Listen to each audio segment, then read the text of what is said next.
I'm a fan. Welcome to another episode of Tracking the Wolves with your voice of Northern Sports. That's me, Ben Root. Time to take a look back at last week's athletic action for your NSU Wolves. Starting on the basketball court, Maroon and Gold headed to North Dakota over the weekend, visiting Minot State and the University of Mary. On the women's side, Northern had a couple of completely different starts, but the end was similar after 40 minutes of play. At the MSU Dome, the women took more than 5 minutes to score their first points of the game, but Sadie Stotesbury and Rachel Krogman started to come through in the paint, putting NSU ahead by 10 at halftime. They would push that lead to 19 by the end of the game, picking up the win over the Beavers 66-47. Stotesbury had a season high in both points and rebounds, 19 and 11 respectively for the double dip, and Krogman turned in a double-double as well, 16 points and 11 rebounds for her. Wolves held Minot State to only 30% shooting on the night. After the slow start there in Minot, Northern came out of the gates on fire in Bismarck. They jumped ahead 15-0 against UMary Saturday. The team went cold after that, though, and the Marauders actually came back to tie it up at 21 before Northern took a slim lead at halftime, 31-27. All of those 27 points from UMary, interestingly enough, on three-pointers. Yes, 9 three-pointers for UMary in the first half. Wolves would take control after the break as the big three came through in the win, 73-56. Krogman led the charge with 17 points, 15 boards. Stotesbury close behind with 16 points and 8 rebounds, and Megan Muetzler joined the party with 15 tallies. NSU was plus 23 on the glass and hit 17 of 20 at the free throw line in the win. Ladies now 9-1 in the conference. They've got a 3-game lead on St. Cloud and MSU Moorhead in the north. Meanwhile, the men had a tighter pair of games up in North Dakota. Friday, Northern trailed by as many as 11 in Minot and was down for most of the contest. Wolves got some big points late, though, from Ty Storiston and key tallies from Mitch White just before halftime, and they would escape with a win, 79-78 over Minot State. Seth Bashan came through clutch at the charity stripe, hitting 7 of 8 there and leading NSU with 17 points and 6 rebounds. Storiston was in double figures as well with 14, while a trio of players ended up with 8. Northern hit at a 54% clip from the field and went 16 of 19 at the free throw line. It was a different story, though, on Saturday. The comeback kids couldn't quite pull it off in Bismarck. UMary led by up to 10 points, mainly on the back of Chris Mason, and NSU was not able to finish the comeback this time, losing the decision 80-76. Mason went 10 of 12 from the floor, had a season-high 27 points for UMary. Northern had their chances, but got let down on D and at the line. NSU was just 21 of 31 on free throw attempts and allowed a 56% shooting night to the Marauders. Northern had 5 players in double figures, though, led by the 14 of Sky Warwick. Bashan, Storiston, and Darren Paterka each popped in 13, and DJ Pollard knocked home a dozen. Bashan added in 10 rebounds for the double-double and even finished with a career-high 7 assists in the loss. Northern guys are still second, though, in the NSIC North. They sit at 7-3 in the conference and hold a 2-game lead on both St. Cloud and Duluth. MSU Moorhead leads the North, meanwhile, at 9-1. Only other Wolves sports activity last week was the Wrestlers. They hosted Minot State Saturday. Northern came up short in their NSIC opener against the Beavers, 27-18, though. Each team won 4 of the 8 contests, with NSU forfeiting a couple of weight classes there, 125 and 133. Joe Gomez and Blake Perriman each notched wins via the pin, while Sean Havlovic and Anthony Navarro recorded the other victories. As a look at last week's action, we'll talk more Northern sports in mere moments here on Track the Wolves when we're joined by Joe Gomez.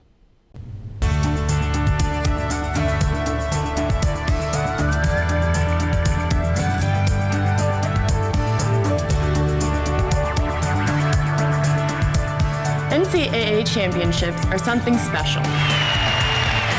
Filled with memories we will carry with us for the rest of our lives. We ask that you cheer hard for your institutions. Acting responsibly and courteously towards those around you. In the spirit of sportsmanship, enjoy the game, and let's provide our student athletes, coaches, officials, and fellow fans the respect they deserve.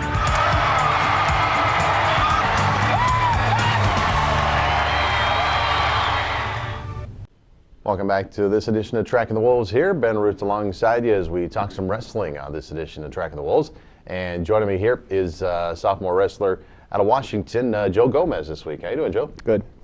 Well, you're a sophomore. You come in from Graham, Washington, and it seems like we're getting more student athletes from Washington. I know quite a few on the baseball squad coming over. Whereabouts is Graham in relation, I guess, to places people know, maybe like Seattle or something? I've actually met a lot of people that have family in Puyallup and stuff, and the other guy on the team, he's from Puyallup, and it's about probably 50 minutes south of Seattle. I guess a lot of people out here probably haven't been to Washington, so maybe might know where that's at. Okay, so just under an hour out of there. Yeah. How would you describe Graham to people out here? It's not. It's like right. It's kind of like city outskirts, big city outskirts, but there's. I mean, I guess there's a lot of population. There's still a lot of like mountain land right in the foothills of the Mount Rainier. So it's a nice place, nice view. Do you miss seeing the mountain, as they call it out there? Yeah. I mean, I drive and see it every day, so it's just kind of a. I don't know. I guess I got to get used to. Not seeing anything Not seeing out here. It's just flat. Yeah. Now, how would you compare it to Aberdeen as far as, I guess, the crowds and everything? Probably a lot more people out there, even though it's, the city doesn't have a ton of population, but you're probably surrounded, I guess. Yeah. I don't know. I guess I'm just not used to breaks, 20-mile breaks in between cities. It's all just boom, boom, boom, boom there, and I don't know. Just I saw a lot more faces. I remember being in high school, seeing a new face every day, and out here, I'm taking classes with the same people, seeing the same people, but I guess it's kind of something new. It's kind of cool to get used to. Are you a Seahawks fan, or? Yeah. I mean, I wouldn't say I'm I just root for the home team, Okay. I guess I don't watch enough football, know enough stats to. So you're not battling with any Green Bay fans around here right now, or? Well, Blake Lundgren from Wisconsin. I mean, I just want Seahawks to beat them, Just to hold that get over under his his skin, yeah. That's about it.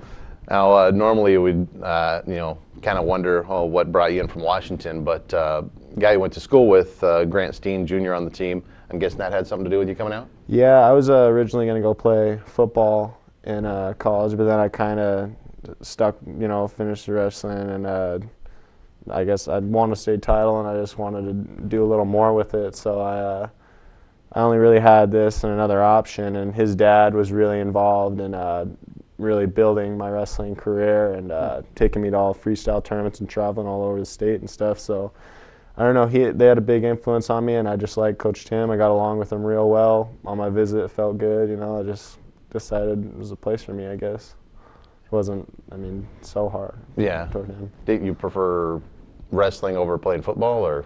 I love both sports, but I just am more of an individualist kind of person. I guess I like putting the weight on my back and not having to rely on other people as much. How does it help or influence your decision at all that Coach? Man, I hate to guess how big Coach is. I don't want to insult Coach Tim. I got to see him tonight. He's about your size, I'm guessing. Does that help, or is that? I don't know. He's got a bad hip, so we don't wrestle as much. But I'm going in there with 2, and we'll be working on some stuff, But it is good because he wrestled at the bigger weights, and I feel like I've improved leaps and bounds, just working with him and just getting a big guy feel, and because there's just different movesets designed for different sizes of guys. And a guy that's been around and a head coach for a while too, so you're not going to somebody that you don't know what you're going to get. So yeah, what's been kind of one of the bigger adjustments you've had going from the high school to the college level? I don't know. I've always been a hard worker. I bust my butt in the room, so I guess it would just be tougher practice partners, because I used to just pound my partners back in high school, but now, Like in wrestle-offs and that type of thing? And I just, or in practice every day and stuff too. Now, it's more of a challenge, and I guess cutting the weight is a little harder too. I was skinnier in high school. I threw on some muscle when I got out here, so it's a little different, but it's fun. Are the matches a lot more competitive than in high school? Yeah, I got a lot more pins in high school. Here, I think I only have 4 pins in my career so far, and I think, I don't know, I have like plus 30 wins. So. Well, in the middle, kind of a little home stretch right here, and a few home contests. You got a pin just the other day here at home. Picked up an overtime win too, which is probably, extra exciting at the overtime. I think the way it is in wrestling is pretty cool. And then another home match against Augie this week. Looking at the home matches against being on the road and going to different invites and duels, is there a big advantage to being at home in your opinion? Or? Honestly, I mean, I really don't mind because I look at advantage either way. When we're away, I'm like, okay, I don't need to be nervous. Go beat this guy in his place, like not like their crowd scares me or anything. And then when I'm here, it's just like, we're comfy. I've been here all day. I'm acclimated, to this environment. So I just try and not look at the negative side of it. Are you pleased with how you performed so far this year? I'd say that I'm getting there, but there's just some things I gotta work on in my offense, and then I've just more been counting my losses, and I guess when I say that, I mean like I just shouldn't have lost to some guys. I think I really should, if I really gave it my all, or well, I don't know how to describe it. You look back and kind of say, I should have done this there. Yeah. I mean, you watch tape like kind of basketball and football? Yeah, I watch tape. Okay. So. Well, what's that one thing about wrestling for those that don't follow it or haven't competed, like me, that we'd be kind of surprised to learn about the sport? As far as maybe what you do to get ready, or it's a lot of mental, I guess. I mean, it's a lot of guys break. You'll see, like, they'll be capable of getting their weight off and stuff, but then you just tell yourself no, no, no, and like a lot of negative influence and like around you, and that can really affect. Like, it'll bring some guys down. So I don't know. It's really just keep your high head, and you don't have guys out on the mat that can help you at the same time. Like a team sport, or like. I mean, in the practice room they can, but once you're out there, you're by yourself. You can't get help from anyone else. So it's kind of like you just got to know that you can handle yourself out there. It's not like coaches out there saying sweep the leg or do this move or something. He's like saying things, but I mean, I guess he can't physically help you. Like, you can't have a buddy come and blindside a guy for you. And I mean, how much do you listen to what the coach is saying too? Because I mean, if you take your concentration off the person you're wrestling with for a second, they can do something and.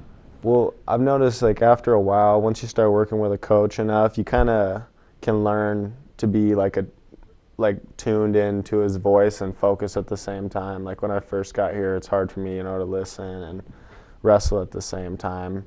But I'm always trying to listen when I wrestle, and I don't know. I guess it's just it's more like you have to build on that and get tuned. Some kids get tuned to other coaches' voice better, I guess. But yeah, that's pretty cool. Well, as we wrap things up here with Joe Gomez here, talking wrestling today on Tracking the Wolves, do you have any special pre-match routine you go through before you have a bout? Get a little jog, a little stretch, and say a prayer, and that's about it. All right. Well, how's the schooling going? Taking chemistry as your major, it looks like. Oh, or is still that haven't changed that. It's yeah, I know I did say that, but I changed it. I declared it to biology, but yeah, that's going good. I took some tough classes in the fall and did well in them with Dr. Kiso. So, and started another tough class today, physiology, and I don't know. It'll be a lot of work, but it's interesting stuff. So I stay motivated, and hope to get 4.0. Sounds good. And if you're going to go on a long road trip, or you're stranded on an island or something, what 3 CDs, movies, or books would you take? Or you can, take one of each, or however you want to split that CD, up. a movie, or a book. Yeah. I haven't read that new Foxcatcher book, so probably get that. And then, although I hear the guy, I think that it's based on it. I think he's upset about the movie or something. Oh, he is? They're saying, I just heard a report, but yeah. Although I hear the movie's good. One of our buddies, or one of the 174-pounder just got it. He says it's really good as a book, so cool. I don't know. I'll have to check that. And then CDs. I don't even know on that one. I'd probably the greatest hits. Can I grab one? Yeah, that's fine. Maybe a Def Leppard greatest Something hits from or Def something. And then a movie, probably Limitless or Pulp Fiction. I don't know, one of those two. Limitless. That's the one with Bradley Cooper? Yep. Right. Okay. Cool. Well, thanks for coming on, Joe. Yep. Thanks, man. As Joe Gomez talking some wrestling here with us on Tracking the Wolves. We'll be back to look at this week's action in just a moment. We know you want family-friendly sporting events. Sporting events where you can be comfortable and entertained in a positive environment.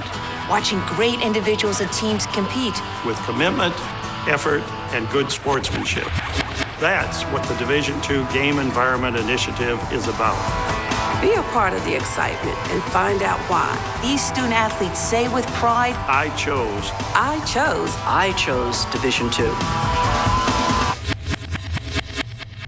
Welcome back to Tracking the Wolves. Time now to check the week ahead in your Northern sports. This Friday and Saturday will be filled with Wolves athletes competing on the hardwood, the track, the field, the mats, and even in the pool. Starting on the basketball courts, the men and women head to Marshall, Minnesota for a bout with SMSU Friday before clashing with the Cougars of Sioux Falls Saturday. Women will get the doubleheaders started at 6 and 4 respectively. You can catch the action at ESPN 1420 1071 and on the web, ESPNaberdeen.com. Right here in the Hub City, it's track and field time as the University hosts the NSU Open Friday and Saturday. Swim squad, meanwhile, is headed north this weekend for the Dragon Invite in Moorhead over that same 2-day span. And finally, your Northern wrestlers will tussle in Nebraska this Saturday as they battle at the Kearney Duels. That'll do it for this week's edition of Tracking the Wolves. To stay up to date on the latest Northern sports notes, then join me right here for another episode next week. And until then, as always, go Wolves.